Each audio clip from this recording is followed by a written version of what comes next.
Hello, and in today's video I will be tutoring a young girl who is struggling with solving multiplication problems involving money using a constructivist teaching approach. Before we begin working to solve a problem, the student will touch on their prior knowledge with money. I will provide the student with some quarters. Given a chart, the student will use the money and place it into each box according on how much money the box is looking for. This is a skill that the student has practiced in the past.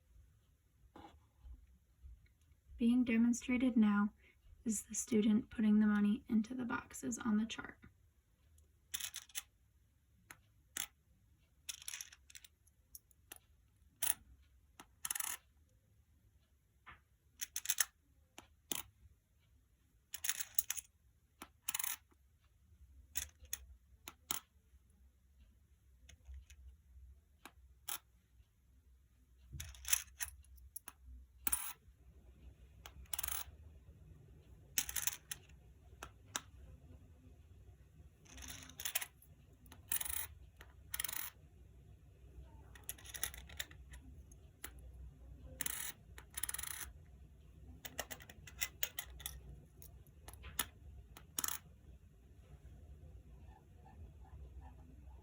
Very good. The student is able to do this. This demonstrates their prior knowledge on money and being able to distribute it accordingly. To begin the tutoring lesson, the question will be read aloud and physically written out in front of the student for them to refer to.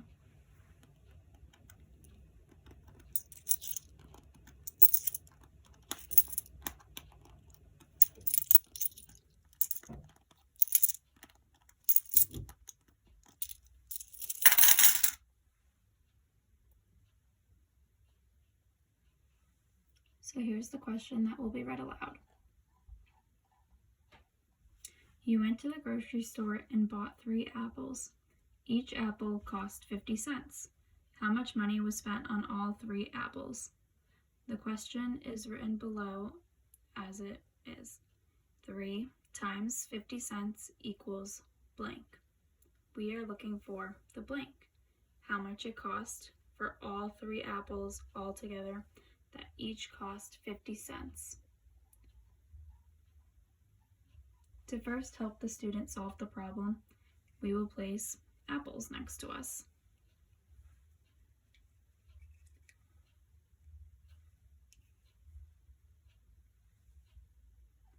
Next, I will give the student quarters and ask them to place the quarters next to each apple that they cost.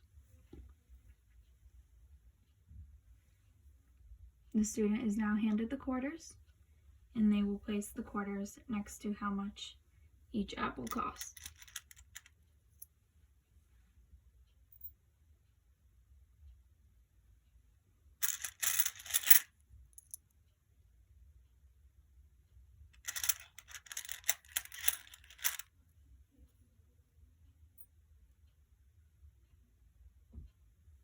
Very good. The student places 50 cents next to each apple.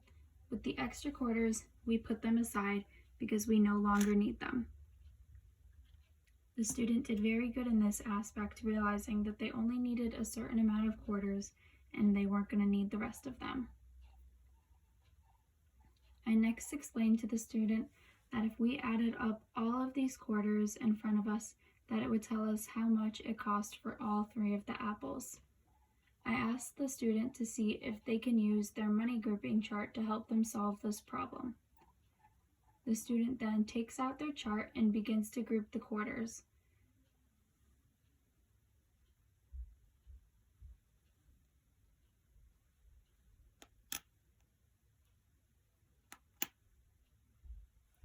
$50.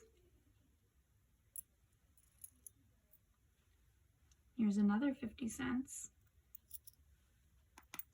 2 50 cents would equal $1. And then we have 2 more 50 cents. There.